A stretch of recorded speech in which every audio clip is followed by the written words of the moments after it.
அந்த பொருளாதாரத்தை இப்ப 500 பில்லியன் 600 பில்லியன் என்று பெரிய அளவிலே முதலீடு செய்யக்கூடிய, குறிப்பாக வளைகுடாவை மையப்படுத்தி இயங்கி வரக்கூடிய நிதி நிறுவனங்கள் எல்லாம் அவர்களுடைய அந்த பொருளாதாரத்தை எடுக்கணும், வாபஸ் எடுக்கணும், அந்த டெபாசிட்டை திரும்ப பெறணும் என்ற நிலை வரும்போது 4 ஆண்டுகள் பொறுத்திருக்க வேண்டும் என்ற கட்டுப்பாடுகளை விதிப்பாங்க.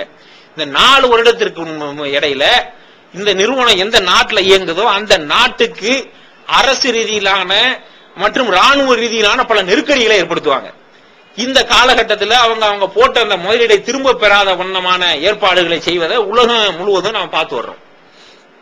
இந்த அடிப்படையில் இந்த வீழ்ச்சிக்கு, இந்த பொருளாதார சூழ்நிலைக்கு அமெரிக்காவில் இந்த அளவிற்கு ஏற்பட்டதற்கு, அமெரிக்காவில் ஏற்பட்ட இந்த வீழ்ச்சியை உலகம் சார்ந்த வீழ்ச்சியாக அவங்க காட்ட முயற்சி செய்து கொண்டிருப்பதற்கு வரலாற்றில் என்னவெல்லாம் நடந்தது என்பதை நான் விளங்கிறேன். அங்க இருக்கக்கூடியவங்க குறிப்பாக சொல்ல வேண்டும் என்று சொன்னால், வரலாற்று ரீதியில ஒரு பெரிய புரட்டு அப்ப நடந்திருக்கு. அதாவது 2வது உலக போர் நடந்து வரக்கூடிய காலகட்டத்தில், அந்த உலக போருடைய காலகட்டத்தில் அமெரிக்காவும் சுவிட்சர்லாந்து உலகத்தில் இருந்த பெரிய நாடுகள், இந்த 2 நாடுகளும் சண்டைக்கு உலக போருக்குள் இறங்கவே இல்லை. 1936 ஆண்டு உலக போர் தொடங்கி 45 வரை நடந்துச்சு. இந்த 9 ஆண்டு கால கட்டத்தில் இந்த 2 நாடுகளும் இறுதி வரை வரவே இல்லை. ஆனா 43, 44வது ஆண்டு வாக்கில ஜப்பான் அமெரிக்காவில குண்டு வீசிய காரணத்தினால், அங்கிருந்த துறைமுகத்தை தாக்கிய காரணத்தினால் அமெரிக்கா சண்டைக்கு வந்த வேகத்துல அணுகுண்ட ஜப்பான்ல போட்டாங்க. அது இன்று வரைக்கும் உலகத்தால நினைவு கூறப்படக்கூடிய ஒரு சம்பவமாக இருந்துகிட்டு இருக்கு. இந்த வராம அவங்க காத்துக்கிட்டு இருந்த 7-8 வருட காலகட்டத்தில் என்ன நடந்தது என்று சொன்னால், இன்னைக்கு மாதிரி அன்னைக்கு ஆயுதங்களை தயாரிப்பதில் அமெரிக்கர்கள் பிரபலம். அவங்க தயாரிச்ச ஆயுதங்கள் உலகம் முழுவதும் உள்ள இந்த சண்டையில ஈடுபட்ட நாடுகளுக்கு தேவைப்பட்டுச்சு. இப்படி ஆயுதங்கள் தேவைப்படும் போது எல்லோரும் அமெரிக்காட்ட இருந்தா எல்லாருமே ஆயுதம் வாங்குறவங்க அனைவருமே வாங்கினார்கள். இவங்க போருக்கு வராத காரணத்தினால இவங்கள்ட்ட நிறைய ஆயுதங்களும் தயாரிக்கிறதுக்கு ஏதுவா வேலைகள் நடந்து கொண்டிருந்தது. இப்ப இந்த காலகட்டத்தில் என்ன செஞ்சாங்கன்னா, இது ஆயுதம் அமெரிக்காவில இருந்து யாருக்கு வேணுமோ அவங்க அமெரிக்காவுக்கு காசுலாம் கொடுத்து வாங்க முடியாது, தங்கம் கொடுத்தா அதுக்கு பதில் ஆயுதம் தருவாங்க. சுருக்கி விளங்குற மாதிரி சொல்லணும்டா, தங்கத்தை வாங்கிட்டு இரும்பு கொடுத்தாங்க. பீரங்கி, துப்பாக்கி இந்த மாதிரி உள்ள பொருள் எல்லாம் இரும்பு சாதனங்களால் செய்யப்பட்டது. அதை வாங்கிட்டு இதை கொடுக்கிற வேலையை செஞ்சாங்க. இப்ப ஏராளமான கோல்டு ரிசர்வ், தங்க இருப்பு அமெரிக்க அரசு இடத்துல, அங்குள்ள தொழிற்சாலைகள் இடத்துல, அன்னைக்கு அரசுனா பெரும்பாலும் தொழிற்சாலைகளை நடத்தி வந்தது, அவங்கள்ட்ட கூடிச்சு. அப்ப இந்த நிலையில அவங்களுடைய அந்த பொருளாதார கையிருப்பு, தங்க கையிருப்பு என்பது அதிகமாக இருந்தது. இதுக்கு இடையில இவங்க சண்டையிலையும் ஒரு சூப்பர் பவராக மேலாண்மை செய்யக்கூடிய ஒரு பவராக அணுகுண்டு வீசியதன் மூலம் திகழ்ந்த காரணத்தினால் போர் முடிஞ்சதோட 45 போர் முடிவுக்கு வந்தது என்று அறிவித்த உடனே உலக நாடுகளுக்கு மத்தியிலே நடைபெற்ற வணிக பொருளாதார வர்த்தனைகள் எல்லாம், பரிவர்த்தனைகள் அனைத்துமே டாலர்ல பண்ணிக்கிறலாம் அப்படின்னு சொல்லிட்டு முடிவெடுத்தாங்க. இப்படி டாலர்ல பண்ணிக்கிறலாம்னு அவங்க முடிவெடுத்ததுக்கு இன்னொரு காரணம் இருக்கு. டாலர்ல ஏன் பண்ணிக்கிறலாம்னு முடிவெடுத்தாங்கன்னா, இப்ப ஒரு பொதுவாகவே ரூபாய் நோட்டு அப்படின்னா அதனுடைய பின்னணியை நாம் விளங்கிக்கிறணும். ரூபாய் நோட்டு அச்சடிப்பது என்பது எல்லாரும் அடிச்சு வெளியிட முடியாது. ஒரு அரசாங்கமே அடித்து வெளியிட்டால் கூட அந்த ரூபாய் நோட்டுடைய அர்த்தம் என்ன அப்படின்னு கேட்டா, இந்த அரசாங்கத்திட்ட இப்ப இந்திய அரசாங்கம் 10,000 கோடிக்கான கரன்சிகளை, நோட்டுகளை புழக்கத்தில் விட்டிருக்கிறது என்று சொன்னால், அரசாங்கத்திட்ட 10,000 கோடிக்கான தங்கம் இருப்பு இருக்கிறது என்று அர்த்தம். இப்ப நம்ம 100 ரூபாயை கொண்டு போய் ஒரு கடையில ஜாமான் வாங்க போறோம். இந்த 100 ரூபாய்க்கு நான் ஒண்ணுமே தரமாட்டேன்னு வியாபாரிகள் எல்லாம் ஒட்டுமொத்த முடிவு பண்ணி சொல்லிட்டாங்கன்னா, அதை வைத்திருக்கக்கூடியவர் உழைப்புக்கு கிடைச்ச கூலி அது அரசாங்கத்தில் கொண்டு போய் திருப்பி கொடுத்தா, அன்றைக்கு வேல்யூவுக்கு 100 ரூபாய்க்கு அவருக்கு எவ்வளவு தங்கம் வந்து சேரணுமோ அந்த தங்கத்தை அரசாங்கம் கொடுக்கும். அப்படிங்கறதுதான் ரூபா நோட்டை அரசாங்கம் தான் வெளியிட வேண்டும் என்பதற்கான பின்னணி. அப்ப இத நாம மனதில் வச்சு பார்த்தோம்னா, அன்றைக்கு அமெரிக்காவிடம் இருந்த அந்த தங்க இருப்புல, ஏன்டா எல்லாரும் அவங்களுடைய தங்கங்களை கொடுத்து போர் நடந்த காலத்துல ஆயுதம் வாங்கியிருக்காங்களே, அப்ப இப்படி இருந்த காரணத்தினால தங்க இருப்பு அதிகமாக இருந்ததுனால் டாலரை கரன்சியாக அடித்து அவங்க ஏராளமான டாலர்களை புழக்கத்தில் விட்டாங்க. அவங்கள்ட்ட தங்க இருக்குங்கிற அந்த எண்ணத்துல உலக நாடுகள் அனைத்தும் அதை ஒரு சர்வதேச உலகளாவிய ஒரு கரன்சியாக ஏற்றுக்கொண்டு அதற்கான மரியாதையை கொடுத்து வந்தாரு.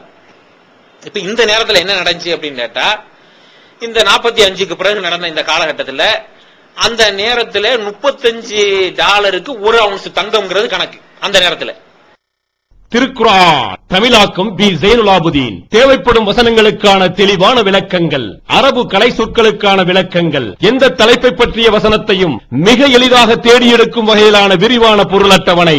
நபிகள் நாயகம் ஸல்லல்லாஹு அலைஹி வஸல்லம் காலம் முதல் இன்று வரை குர்ஆன் பாதுகாக்கப்பட்ட வரலாறு, குர்ஆன் இறைவனின் வார்த்தைகள் என்பதற்கான அடுக்கடுக்கான சான்றுகள், இத்துடன் அழகிய வடிவமைப்பு, உயர்தரமான பைண்டிங்.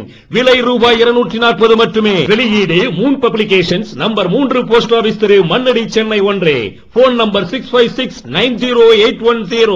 டிஎன்டிஜே வீடியோ விஷன், டிஎன்டிஜேவின் மார்க்க விளக்க குறுந்தகடுகள் PJ Shamsulluha, MI Sulaiman, MS Sulaiman, Althafi மற்றும் மார்க்க அறிஞர்களின் உரைகள் அடங்கிய சீடிகள் வெறும் ரூபாய் 20 மட்டுமே. கடந்த ரமலானில் சகோதரர் பிஜே அவர்கள் ஆற்றிய இஸ்லாம் கூறும் பொருளியல் தொடர் சொற்பொழிவு கிட்டத்தட்ட 27 மணி நேர நிகழ்ச்சி 3 டிவிடிகளில் விலை ரூபாய் 100 மட்டும். மொத்த விற்பனையாளர்களுக்கு கழிவுகள் உண்டு. கிடைக்கும் இடம் டிஎன்டிஜே வீடியோ விஷன், நம்பர் 30, அரண்மனைக்காரன் தெரு, மண்ணடி, சென்னை 1. இப்ப 800-900 ஒரு அவுன்ஸ் தங்கம்ங்கிறது இப்ப உள்ள கணக்கு. அப்போ உள்ள கணக்குல படி இந்த 835 ஒரு அவுன்ஸ் தங்கம்ங்கிற அந்த கணக்குப்படி இந்த நோட்டினுடைய புழக்கத்தை கவனித்த சில நாடுகள், குறிப்பாக சொல்லணும் அப்படின்னு சொன்னா பிரான்ஸ் என்ன செஞ்சாங்கன்னா, அவங்கள்ட்ட இருந்த கொஞ்சம் டாலர்களை எல்லாம், அரசாங்கம் வச்சிருந்த டாலர்களை எல்லாம் அமெரிக்காட்ட கொண்டு போய் கொடுத்துட்டு, எங்களுக்கு ரிசர்வ்ல வைக்க கொஞ்சம் தங்கம் தேவைப்படுது, கோல்டு தாங்க அப்படின்னு சொல்லிட்டு கேட்டாங்க. அவங்க கோல்ட கொடுத்தாங்க. கோல்ட கொடுத்த உடனே இதை தொடர்ந்தார் போல ஐரோப்பிய நாடுகளில் ஒரு சில, இங்கிலாந்து போய் அவங்கள்ட்ட இருந்த டாலரை கொடுத்துட்டு தங்கம் கேட்டாங்க, எங்களுக்கு கொஞ்சம் ரிசர்வ்ல வச்சுக்கிற வேண்டியது இருக்கு.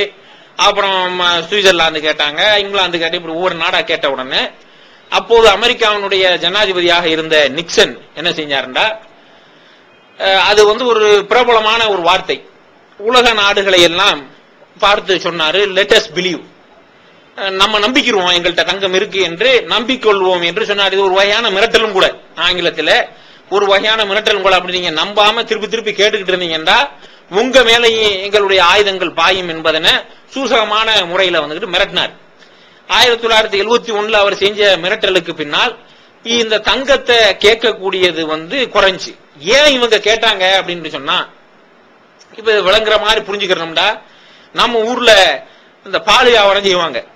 மாட்டை வாங்கி பால் வீச்ச ஆரம்பிச்ச அந்த பூசில கஸ்டமர் நிறைய வரணும் அப்படிங்கிற காரணத்துக்காக தண்ணி எல்லாம் கலக்காம கட்டி பாலா கொடுப்பாங்க. கொஞ்சம் ஒரு 10 நாள் போயிருச்சு அப்படின்னு சொன்னா அப்புறம் 1 கிளாஸ் தண்ணி ஊத்துவான். அப்புறம் ஒரு 10 நாள் போச்சு அப்படின்னு சொன்னா 1 லிட்டருக்கு 1/2 லிட்டர் ஊத்துவான்.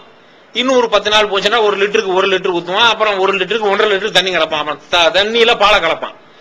இப்படி இந்த மாதிரி ருசி கண்டு இந்த கலப்படம் பண்ணி வியாபாரம் பண்ற மாதிரி ஒரு கட்டத்தில் டாலர் அச்சடித்து அவங்க தேவைகளுக்கு வெளியிடுவது, இந்த டாலர் கையிருப்பு அவங்கள்ட்ட இருந்ததை விட, அவங்கள்ட்ட இருந்த தங்க கையிருப்பை விட கூடுதலாக கரன்சி போயிருச்சுங்கிறது தெரிந்தும் கூட யார் நம்ம கண்காணிக்க முடியும், யார் நம்ம தட்டி கேட்க முடியும் என்ற அந்த எண்ணத்துல ஏராளமாக அச்சடித்து ஏராளமாக பாடித்து வெளியில விட்டாங்க.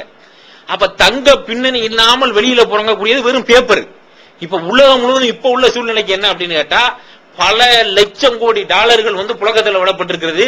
அதற்கான எந்த விதமான கோல்டு ரிசர்வும், அதுல ஒரு காப்போதி கூட 10% கூட கோல்டு ரிசர்வும் கூட அரசாங்கத்திடம் கிடையாம அவங்க அந்த நிபந்தனையை ஒரு பொதுவான ட்ரஸ்ட் சொல்ற அந்த நம்பிக்கையே மீறி அதெல்லாம் கார்டுல பேப்பர்ல நோட்ல எழுதியிருப்பாங்க, இன் காட் வி ட்ரஸ்ட், கடவுள் நம்பித்தான் வாங்கணும், அவன் தங்க ரிசர்வ் எல்லாம் இல்ல அப்படிங்கிறதுக்காண்டி தான் எழுதியிருப்பான் போல இருக்கு.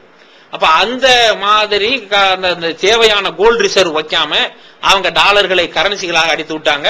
அதுக்கு ஒரு மதிப்பும் இல்ல, வெறும் வெத்து நோட்டு. இப்படி